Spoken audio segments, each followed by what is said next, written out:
I like to think it started from back when I was very young, that I would go to Iceland with my parents, and I was so fascinated by this world of ice and rocks and birch trees and grass that smelled nice. And I think throughout my studies, I was also drawn to slightly more extreme environments, maybe. I did my master's thesis on sediments and hydrology in the Andes in Peru. And then I saw this PhD vacancy for research in northeastern Siberia on the interface of permafrost processes and plant community shifts. So, really on the boundary of ecology and earth science, which was also a bit my background. So, I thought this is really for me. I need to do this. And it was wonderful. And I stayed in polar ecology ever since. I managed to set up a new project on Svalbard and collaborate on some projects at UNIS. And what I do mostly right now is irrigation experiments, where we're looking at the impacts of increases in heavy rainfall events in summer on all kinds of aspects of the ecosystem. So permafrost, plant growth, shrub growth through studying tree rings, and even emergence of insects from thawing ground. So very broad. Yeah, and I'm still pretty much at the beginning of my career, so I'm looking forward to seeing what else I can do in the polar regions in the future.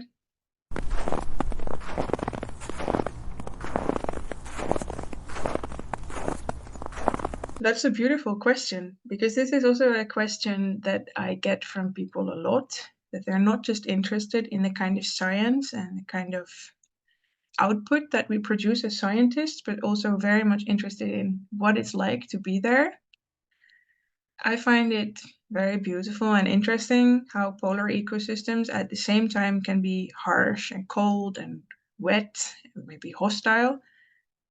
So they have something very strong, but they also have a very soft and delicate component when you look at, for example, polar plants, plant communities, tiny plants, mosses. So it's like you discover a kind of micro universe when you put your nose to the ground, like we do as polar plant ecologists. So that contradiction between icy harshness and mossy softness is very fascinating to me.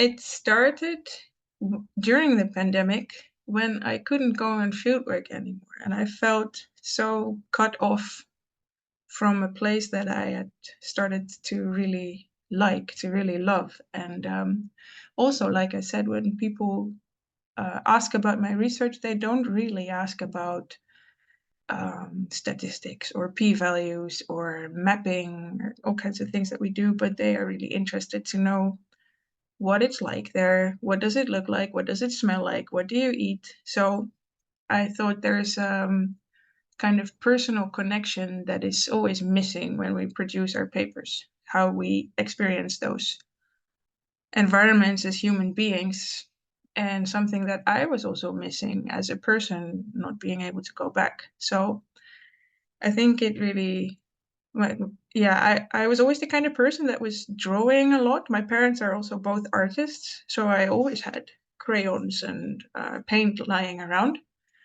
But I really started connecting that to my science during the pandemic, when I felt like I missed our field site so much, and I decided to paint it, or I made a lino cut of it that I painted over with aquarelle. This is the field station that I worked at in the beginning of my PhD. It's called the Chokordach Scientific Tundra Station, and it's in northeastern Siberia.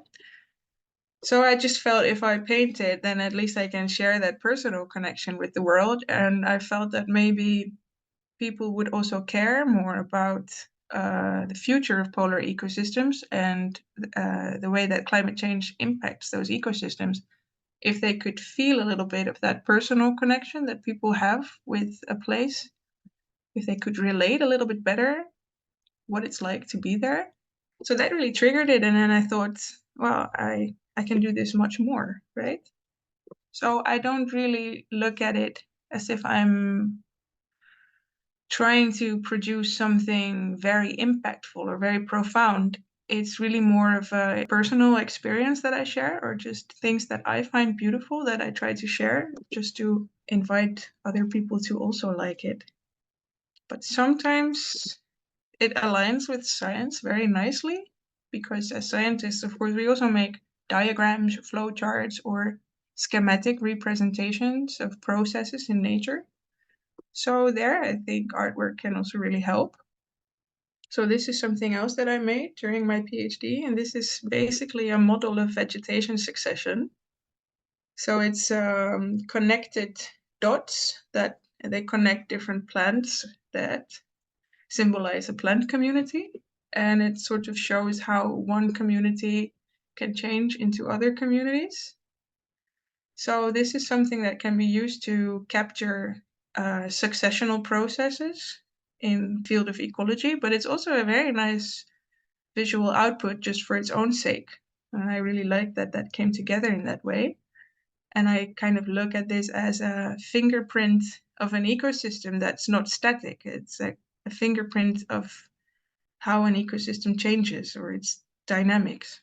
And then it just continued. Then I kept on making photographs and lino cuts of birds or dot work drawings of whatever I found beautiful, basically. Here I worked with a technique called acetone transfer prints. So you basically print a photograph and then you transfer it to another sheet of paper using a solvent like acetone, or actually nail polish remover works just fine.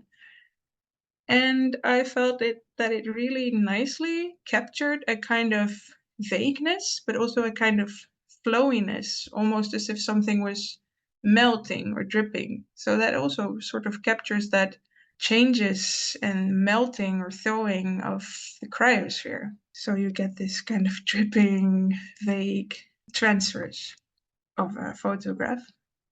And you can even make different layers over one another. So I went on looking for historical photographs from archives of like past polar adventures, and I tried to put those back in place in the landscape, in the places where they had actually happened, sort of reconcile past and present.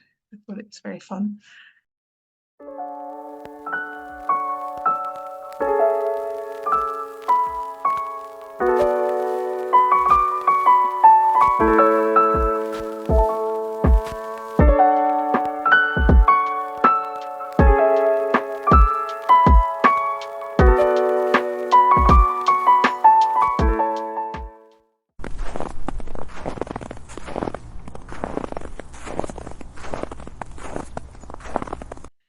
I think only in a very indirect way, because I don't really have sudden, profound eureka moments when I'm in my creative zone, but I do feel that it really grounds me and it keeps me inspired. So yeah, it prevents me from overthinking my work, maybe, keeps me mentally stable, and it just emphasizes this personal connection that I have with the places that I study, the places that I love to go. It helps me give that a place of its own. So it's almost like a soothing activity that says, I belong here and it is okay for me to just love these places and enjoy these places for what they are, just to prevent me always thinking about grand proposals, p-values, major breakthroughs. So maybe in that sense, it does help my science as well.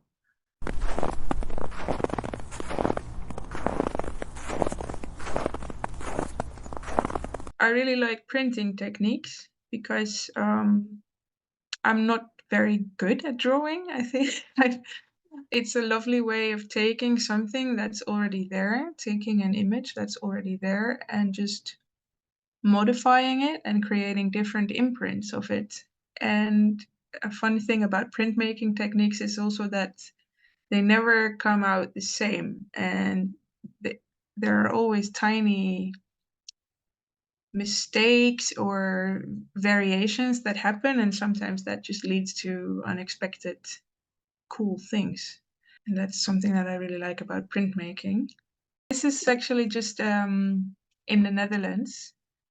But that's an example of how you can discover a whole new kind of micro universe when you look up closely. So it's photograph close up with a zoom lens of Cladonia lichens growing on an old tree trunk, and it just looks like a kind of alien city, doesn't it? And of course, very important components of high Arctic vegetation is you don't have so much trees or shrubs or tall grasses, and a lot of biomass, a lot of the plant world is actually in the mosses and lichens.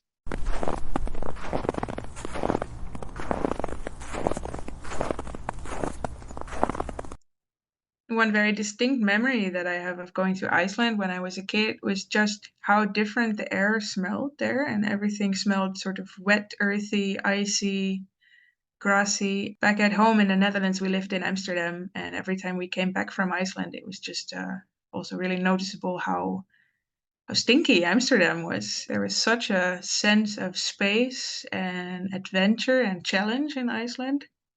Just the fact that there were mountains that you could climb and that there was ice from glaciers that you could touch, that was amazing to me as a kid. And I always wanted to hike further, climb further, see what was behind the next mountaintop. And because I have that experience since I was a little kid, I can also literally see how fast these environments are changing, that I can literally compare old photographs from when I was a kid with glaciers in the background to the same place nowadays. It's still beautiful, but the glacier is practically gone. So it also gives you a sense of pace, being able to witness that from a young age, that in my lifetime, and I'm not tremendously old, I can already see such drastic changes. That's kind of frightening. Smell is such a unique thing. It's like the business card of a place, right? It sort of tells you what kind of elements and what kind of ground or water or plants are present there. So it's a very distinct and direct experience of an ecosystem. And if I could, I would just love to go out with little bottles and capture the scent of an ecosystem. Now, maybe I'll find a way to do that someday.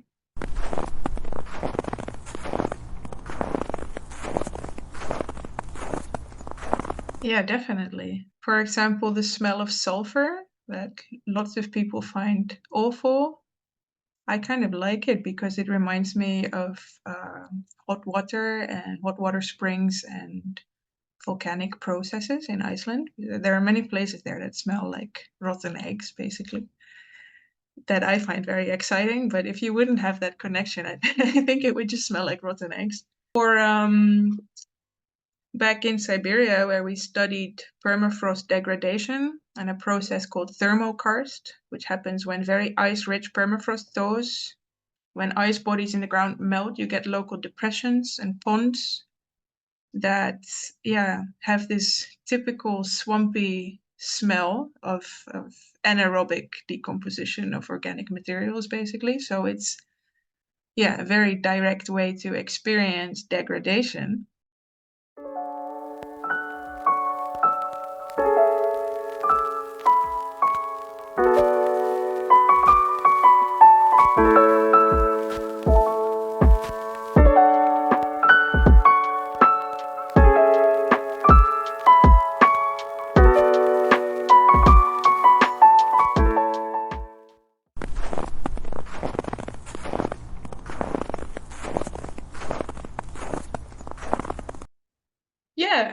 Yeah, definitely. And I think maybe even more so, there are artists who are very interested in science. I don't know so many artists who don't incorporate some kind of research or science or collaboration with scientists in their work. So it goes both ways. I think for scientists, it's maybe mostly just difficult to find the time. And maybe sometimes people have expectations of art, that it's supposed to be very brilliant or impactful, that it has to be very good. And that's for me also almost a reason to not call my drawings art, because I think the term art just creates a lot of expectation.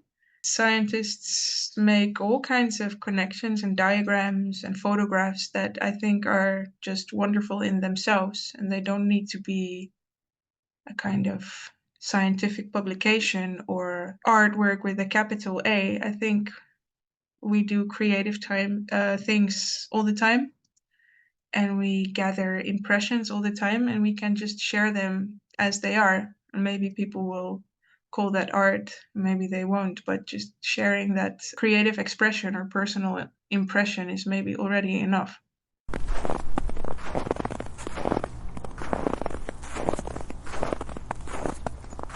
So for some time I was in the national committee of Apex Netherlands. We mostly helped organize an annual symposium that sort of brings the Dutch polar research community together.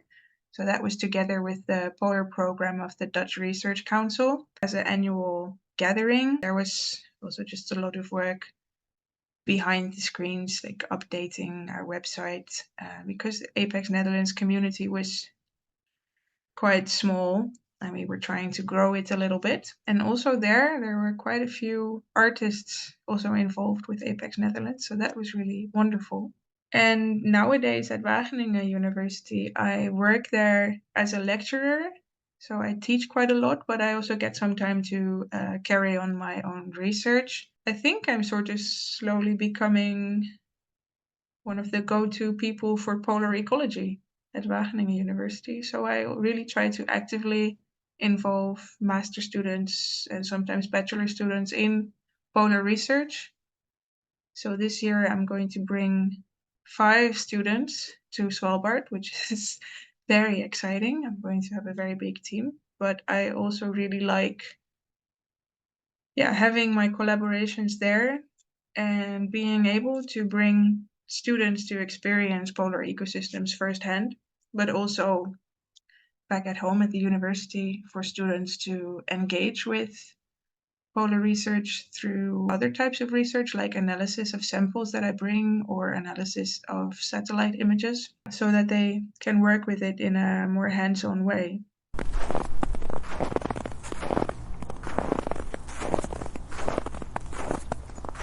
For people who are interested in ecology and polar regions, it's not a huge research field, but I would really look at courses or summer schools at bachelor, master, PhD level. That has also helped me a lot, also to, well, first of all, to learn more about it, but also to meet other people or meet potential mentors and reach out to people that you find inspiring and see if you can collaborate with them. And I know that that's really scary, but you're going to have to at some point. So, and like, most people don't buy it. Most people love it when students are interested in their research, and they will try to help you find appropriate products or projects or opportunities. And for people who want to incorporate art into their scientific work, I would say try not to care too much about what people think art should be, and look at what you already have lying around. Little doodles, short stories, poems, impressions, photographs.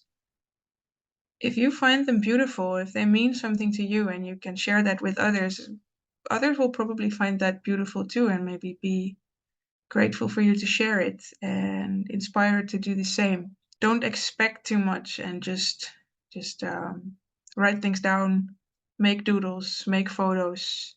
If it feels good, then you're probably on the right track.